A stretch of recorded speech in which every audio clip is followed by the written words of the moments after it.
What's up, guys? I am back with another one. Now, to start this off, I want to tell you a story. I mean, it's all a story, right? Our whole life's a fucking story. Ooh, that's deep, dude. Is it? It's not deep enough. I know that I've already told you guys this. I think I had a lisp just then. I've already told you guys this, but I joined the military in 2006. Now, it was a choice between what was the Marines, the Army, Navy, Air Force, and the Coast Guard, okay? And I already knew about the Air Force. My dad was in it. And I knew about the Coast Guard. My sisters were in it. My grandfather was in the Marines. And yeah, I mean, I did the Marine thing, right? I went to, I think it was the Rockingham Mall, had a Marine recruiting detachment, and I got all the paperwork. And I was dead set on joining the Marines. You know, growing up, seeing my dad in an Army uniform, Air Force, but seeing the BDUs and seeing the camouflage and seeing him go overseas in the Gulf War, I wanted to be an Army guy. That's what I wanted to do. So there was a lot that came down in 2006. When you joined the Army or the Marines, you ended up going to Afghanistan. There was no real choice unless you chose an MOS that wasn't going to be sent there. Don't ask me what MOS is. I don't know what the acronym stands for, but I can tell you that in the Coast Guard, we have rates. The real military, well, I guess the Navy has rates too, but every other branch is MOS. So we used to say it was like a choose your rate, choose your fate type of deal, and choosing your branch would have been choosing your fate, to be honest. So I went home. The whole issue started with my mom. You know, I can't join that branch, or I can't do this. I can't remember exactly what it was, but I remember that, you know, it kind of made them miserable because they knew what would happen. So I chose the Coast Guard. I'm not in it to win it with my Coast Guard history, but we've been in every major war. We'll just say that. So there was a chance that shit really started going down, that couldn't be taken care of just by the Marines and the Army and the Navy that was over there, and the Air Force, that the Coast Guard would have been sent in too. And they were, but it was more of a choice for the Coasties. It wasn't like your new duty station is Fallujah or whatever. Get what I'm saying?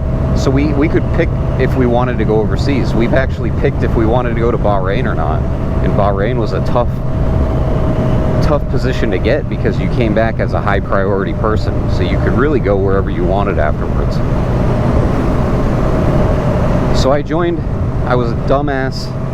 I made a fool of myself for probably a good year. And then I realized that it was cooler than, the job was cooler than I had expected it to be, I guess. And it, you know, it came with a couple cases, a couple low end cases. When I say cases, it's like a ambulance response type of deal. And you're helping out the civilians of the United States, which I always thought was pretty cool. You know, the other branches, they don't get to do that. We have a bunch of laws in the books that allow the Coast Guard to do law enforcement capabilities and boarding of boats and all the cool stuff that the Coast Guard does that not a lot of people know about. You know, they think that we literally are professional lifeguards, which is what my daughter has kind of told people at one point in time. So, professional lifeguard here. If you guys need any help, I'm here to help. Professional lifeguard. And no, that's not why my shoulders are bad, but we'll get into that too. So my first duty station was Coast Guard Station Portsmouth Harbor, okay? And that's up in New Hampshire. It's not Portsmouth, Virginia. And we ran a area of responsibility that was, you know, from, what was it? Cape Nettic? no, Kennebunkport, Maine, all the way down to Seabrook, Hampton. So it was a decent length of the AOR. And then we also had the Piscataqua River, which is, if you look, I think it's the fourth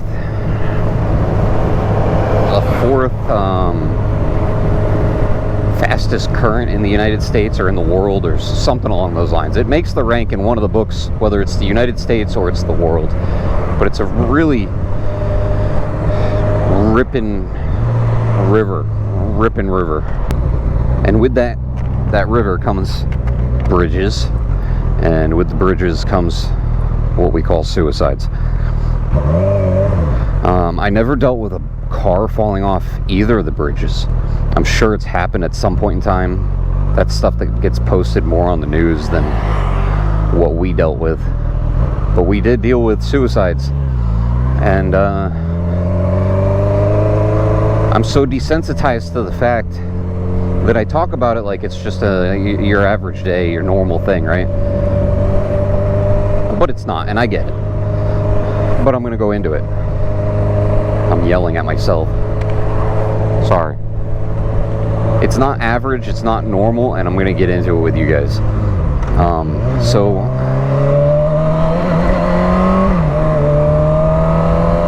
whole lot of bumps back there. So to talk about this stuff, it was brought up by a buddy of mine.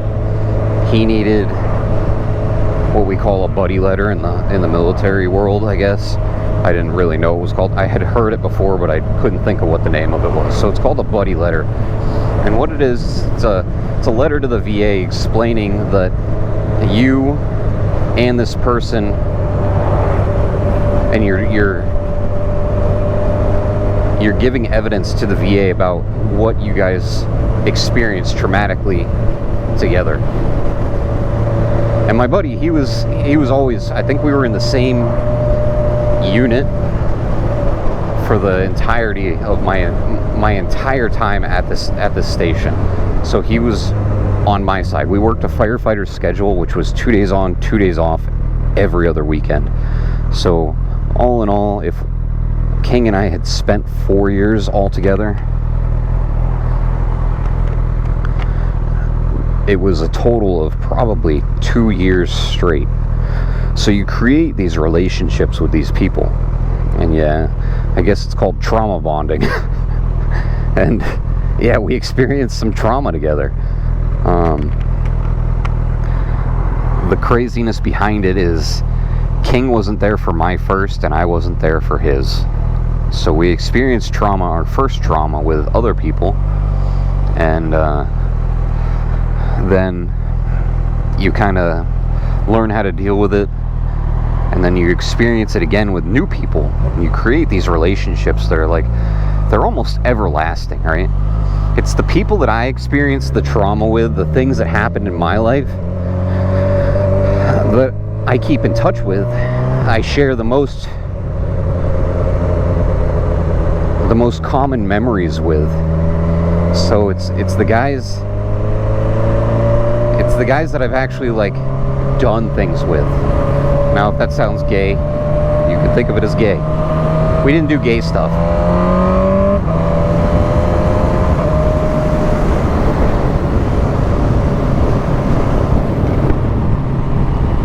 So my first experience with a traumatic event.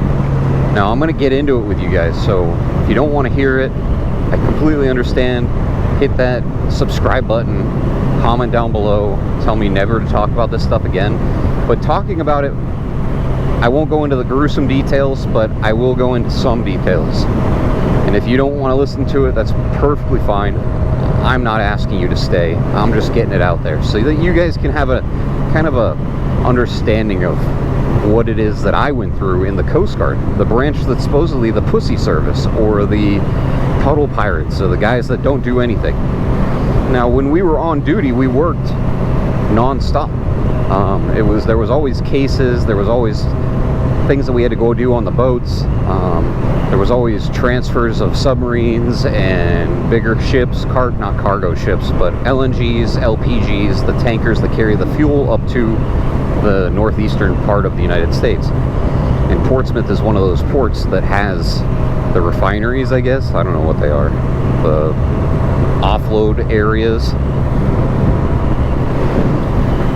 So getting back into it,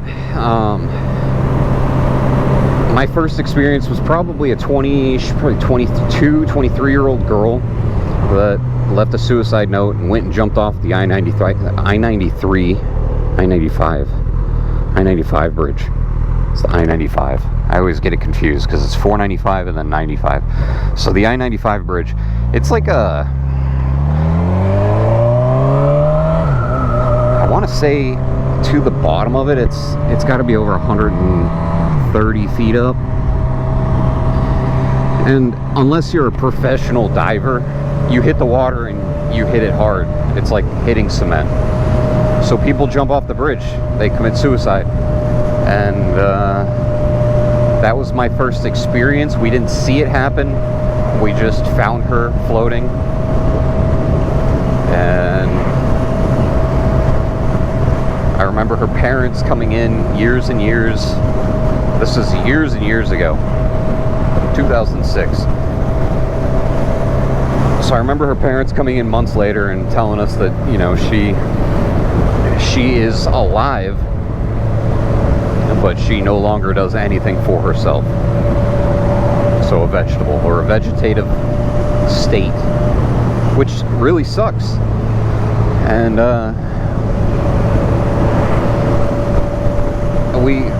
we thought she was dead. You know, my dumb child mind that I had at 18 years old, I was like, well, this is the first dead person that I've ever dealt with. So I thought of it as she was just dead. I think the speed limit's 50 here. So then you do like cases where it's just, you know, your average boat sinking, or people getting fucking hooks through the hands and things like that. And we were all first responder certified. And then some of us went and got the EMT quals, or close enough to the EMT quals. So we ran pretty much everything. So if this is stuff you didn't know about me, now's the time to start to realize some things.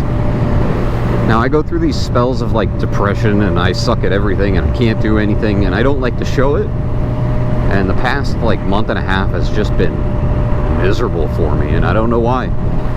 I have rough times, and I don't know if it's all based towards my time in the military or if it's just life in general. But so moving on into, you know, we had bridge jumpers where an older dude jumped off the bridge and they found him crawling up the side again to do it again.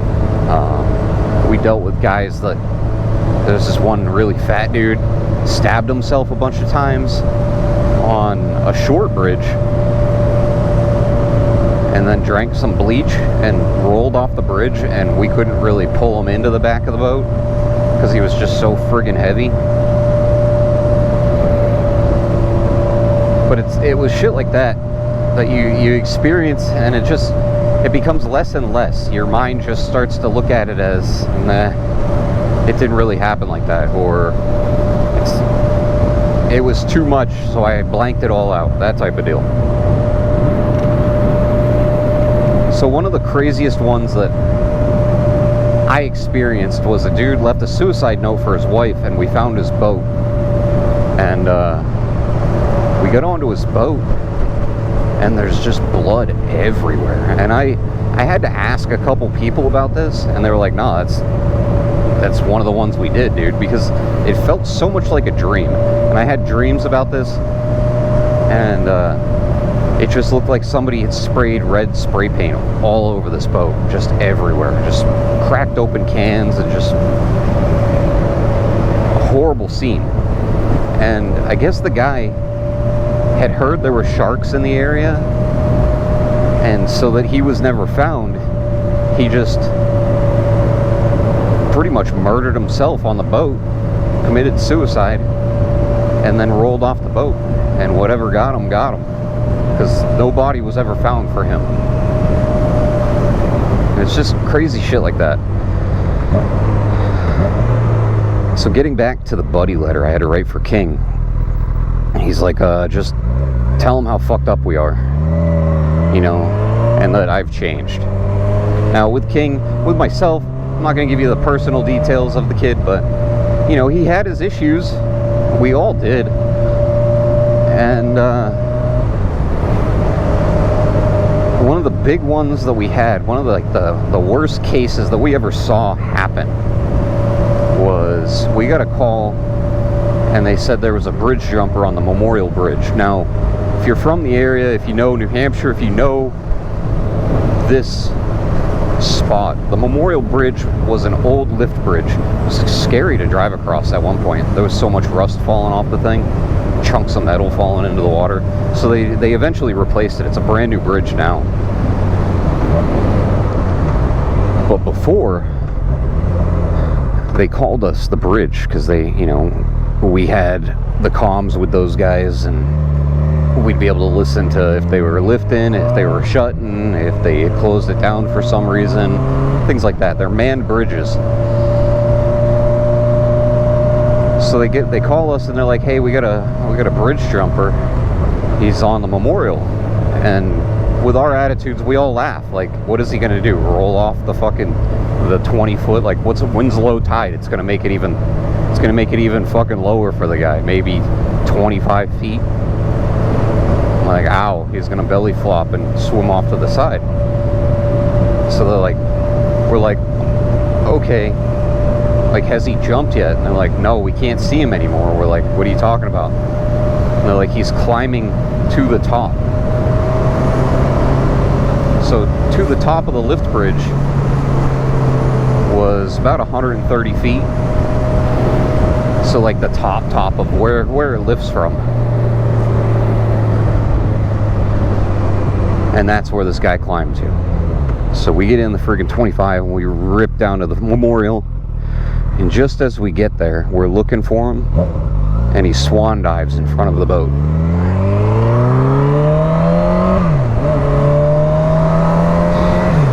Does a swan dive, instant dead on impact. And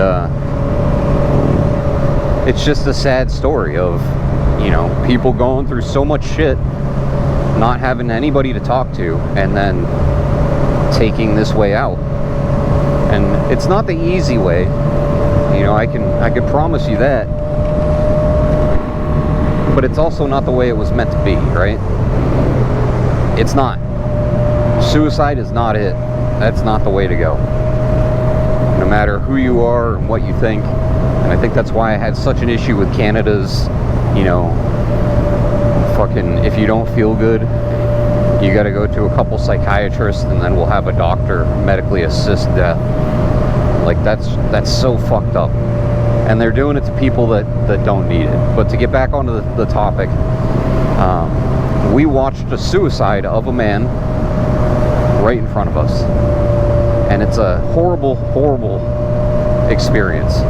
It's things that you will never want to see in your life. It's sounds that you never want to hear. It's the gruesomeness of life, I guess. So in short terms, you know, we saw traumatic things and we saw gruesome things.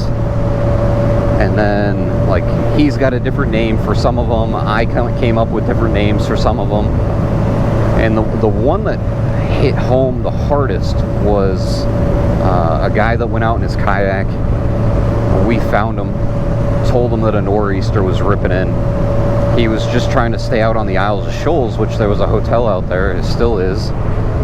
He was just trying to stay out there for one night, come back. He was like, I'll be back before the storm. And he never showed back up. So we search for this guy, and we find his kayak out by Boone Island, which is 12 miles off the coast of York. So we're like, this guy either ended up staying on the island or swimming back to the island. I mean, he had a float plan with us, so I do remember now that he called, said he was leaving, and he just never showed back up. So I spoke with his family, and his family came in. We went out, we did, I think one of the longest searches was like 10 or 12 hours or something, and then we'd switch boat crews and go out again, and the people that were feeling it, I didn't want to kill a butterfly there, the people that were feeling it still, they'd stay on the boat, we'd bring them out food, things like that, and this guy wasn't found. Months go by, just never found. Ocean's a very big place. So eventually we got a call, and we go out and we find this guy, and he's just not what a human looks like anymore, pinned to the rocks. And yeah, so we get him and we bring him back in. Come to find out, this dude was my aunt and uncle's neighbor in their lake house in Maine, and we used to go up there all the time. So I more than likely had met this guy before.